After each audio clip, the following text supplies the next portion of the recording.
Authentically Me, Regina B is back with another video. How are you? I hope you are well. I hope you've been in good health, and I hope that this week has started out good, great, wonderful for you. If not, keep pushing.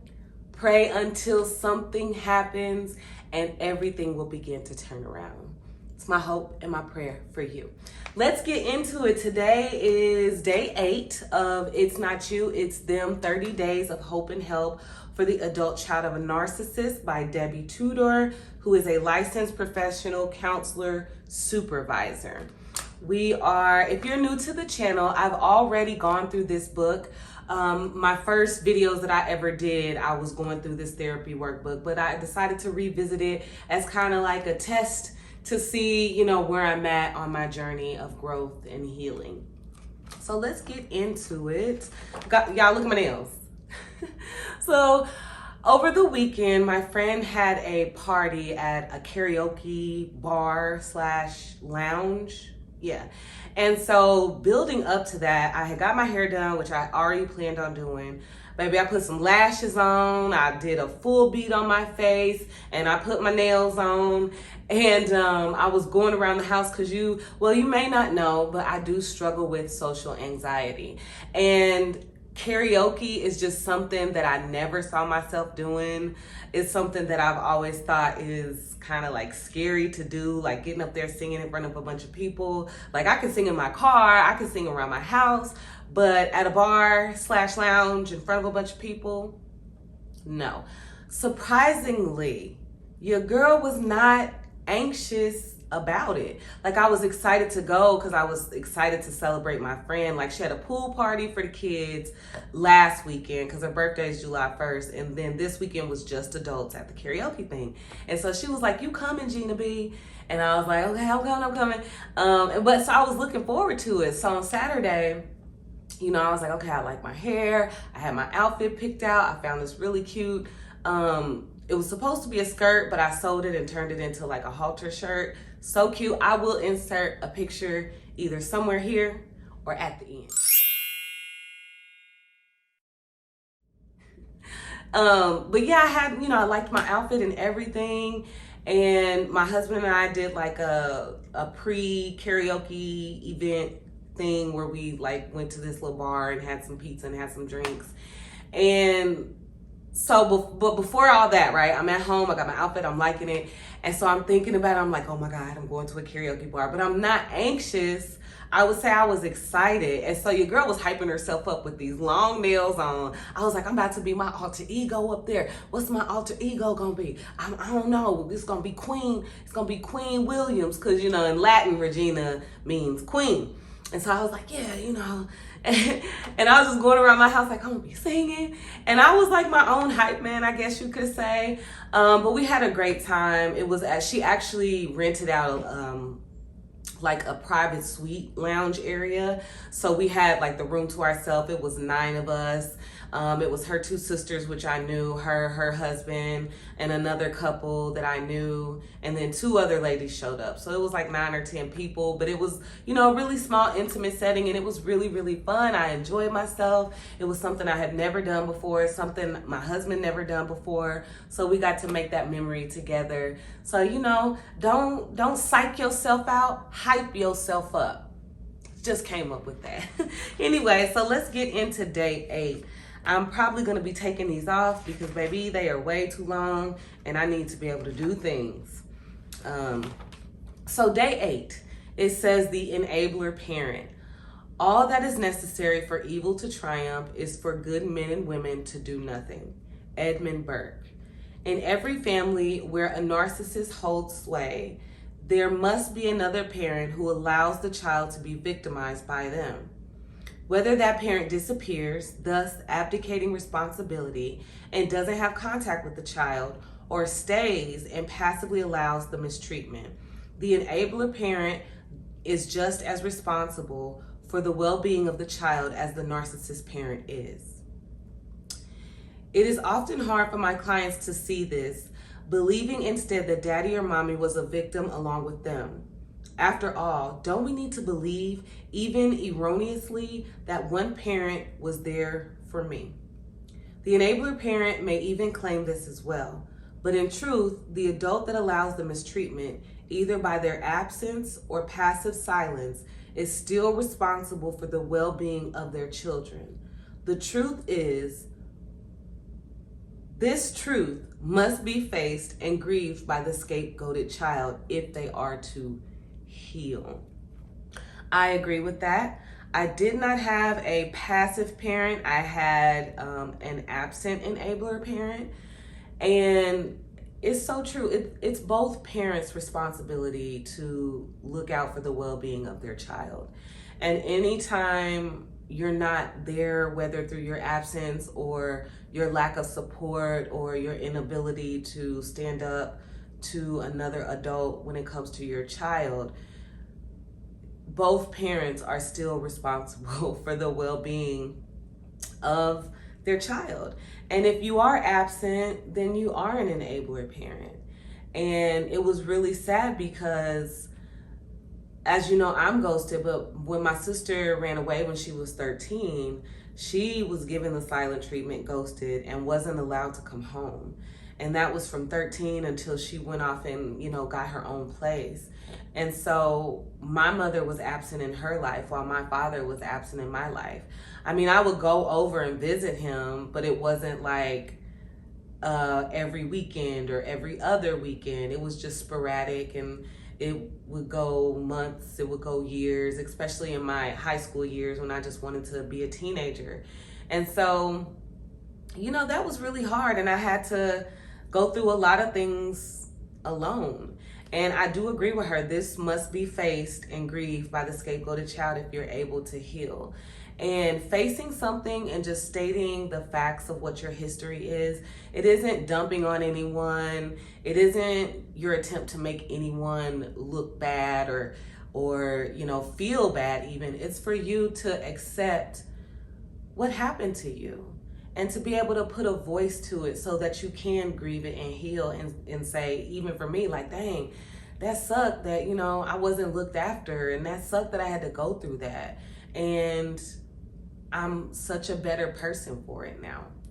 So that's all I have to say about that. But yeah, I definitely agree with everything she has to say. So moving right along, let's go to affirmation for today. We say it 3 times, and then we say what this means to us. So the affirmation for today is, I was worthy of protection that I didn't get. Therefore, today I will act as my own protector. I was worthy of protection that I didn't get. Therefore, today I will act as my own protector. One more time. I was worthy of protection that I didn't get. Therefore, today I will act as my own protector. And if you are watching these videos and you've made it to this point, go ahead and say the affirmation of the day for yourself 3 times, taking some deep breaths, and then it goes into what this means to me. It means I deserve to be protected, and I deserve to be protected as a child, and I didn't get that. Today, I am my own protector. Today, I stand up for little Gina and grown Regina, as it is my right to do. If I don't protect myself and stand up for myself, how can I stand up for the beautiful children that God has given to me if I don't know how to first do it for myself? Because my children are worthy of protection, and I act as their protector. Okay, so the journal to heal. Letter to enabler parent. Oh, I remember doing this. Below is a set of statements that help you get started on a letter to the parent who didn't protect you. No one else will see this except my survivor thrivers, and it is not meant to be given to them. It is merely a way to speak the truth of the situation for your own recovery. Write freely. To Dad. When the narcissist hurt me and you did nothing to protect me, I felt abandoned, lonely, unloved, and rejected. Looking back on my pain, I wish you would have been there for me. Today, as I look at your role in all of this, I feel. Today, as I look at your role in all of this, I feel nothing. I feel nothing. My dad and I have had a conversation around this. He took ownership. You know, he admitted I was selfish and I just wanted to do my own thing. And, you know, he apologized and, you know, asked me to forgive him, which I did. And we've moved forward. And I wouldn't say we're like father-daughter, like, you know, if somebody spent their years being raised by, you know, their dad going to daddy-daughter dances and stuff like that. But we've been able to build a relationship that is comfortable for both of us. I'm comfortable. He calls, I'll answer. If he asks to see his grandkids, my children, and we're home, absolutely, you can come see them. We had a birthday party for my husband and my daughter, and he was invited and he came over, and it was a great time. So, I mean, today, when I look at his role in all of this, I don't feel anything. I'm a stronger person because of the things that I went through. And I'm a curious person because of the things that I went through. And as my therapist would say, I'm a healer because of the things that I went through. Because I don't like to just stay stuck. I like to move forward. I like to find different resources that can help me become the woman that I'm becoming. And so, you know, that's why everything was short and sweet. I think when I did this before, I had so much more to say, but that just is a testament to how far I've come and how much I've healed.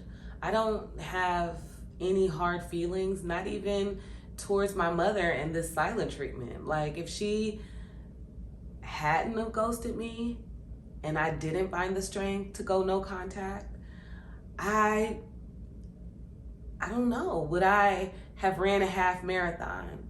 Would I have stepped out on faith and became a personal trainer? Would I have taken, you know, steps to become a yoga instructor? Would I know the people that I know now? Would I have ever did the pop-up yoga event that I did last month? I don't know. Would I have the confidence that I have now? So in all of that, the blessing is it's given me an opportunity to grow as a person, to grow as a woman of faith, to grow as a wife, to grow as a mother. So, you know, today when I look at both of their roles in all of this, I don't really feel anything. But I will say it took the grief that she talked about when she said you have to face this truth. You have to face it and grieve it if you're the scapegoat child in order to heal. And I agree with that. It's because I continue to do the work. It's because I continue to seek God. I continue to pray. I continue to go to scripture about it. I continue to do therapy workbooks. I continued to go to therapy to get me here. Because when I first did this book, it was triggering. It was triggering. Like, I would sit down and share the work that I had done with you.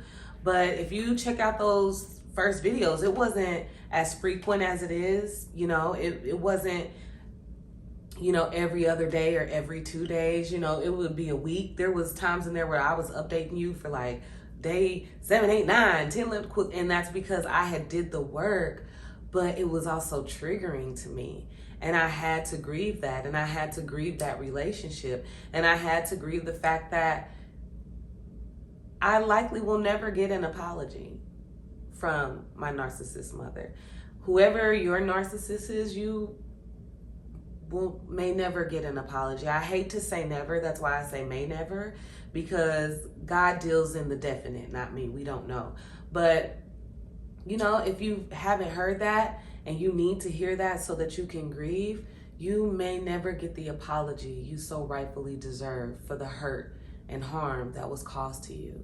I'm sorry that it happened to you. I don't think you deserved it. And I mean that. And everybody deserves to hear that. You didn't deserve that. You didn't do anything to deserve that. I'm sorry that happened to you.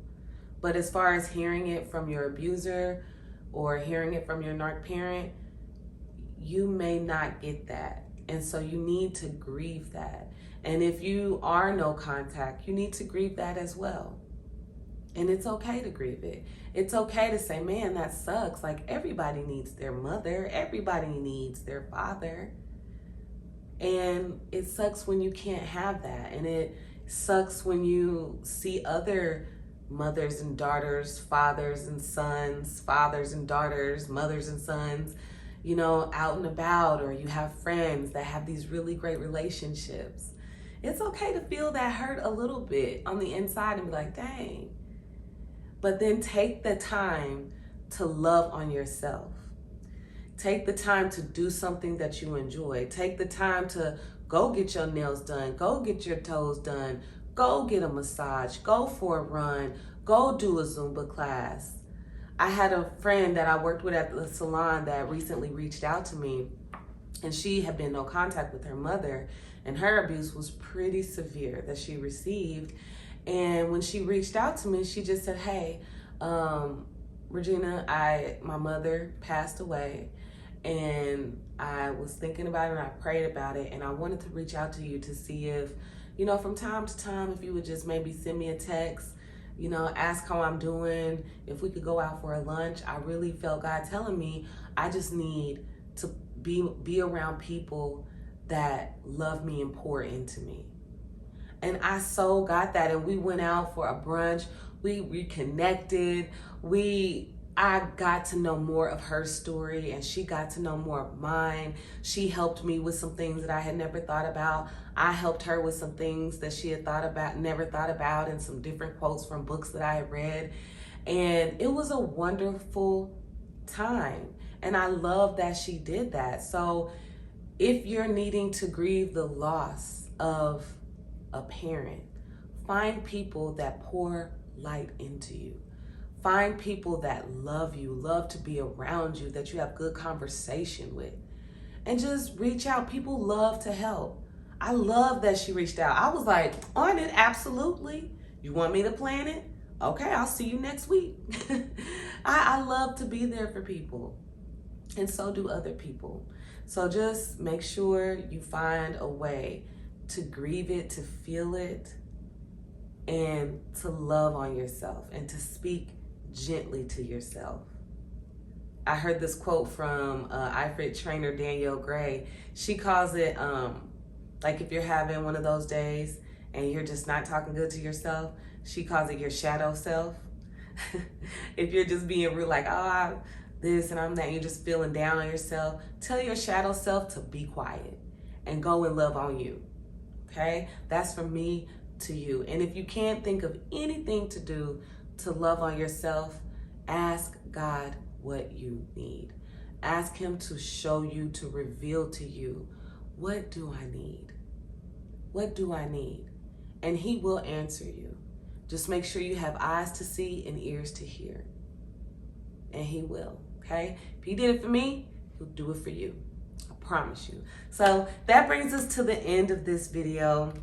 I've really been enjoying it. We've been going through it really, really fast. I do recommend this book if you're the adult child of a narcissist parent. Even if you're not an adult yet, if you're a teenager, I really recommend you pick up this therapy workbook. I also recommend that you find a therapist that is familiar with narcissistic abuse. It is something that not every therapist has studied and knows about, is from what I've learned. So yeah, definitely check this book out. I will leave it in the description, the link to it in the description. And yeah, if you want to follow along, or if you just want to hear me read and talk about it and go along with me that way, great. Thank you so much for watching all the videos. I greatly appreciate the love and support.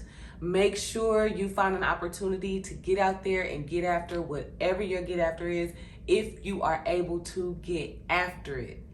I love you. God loves you so much more.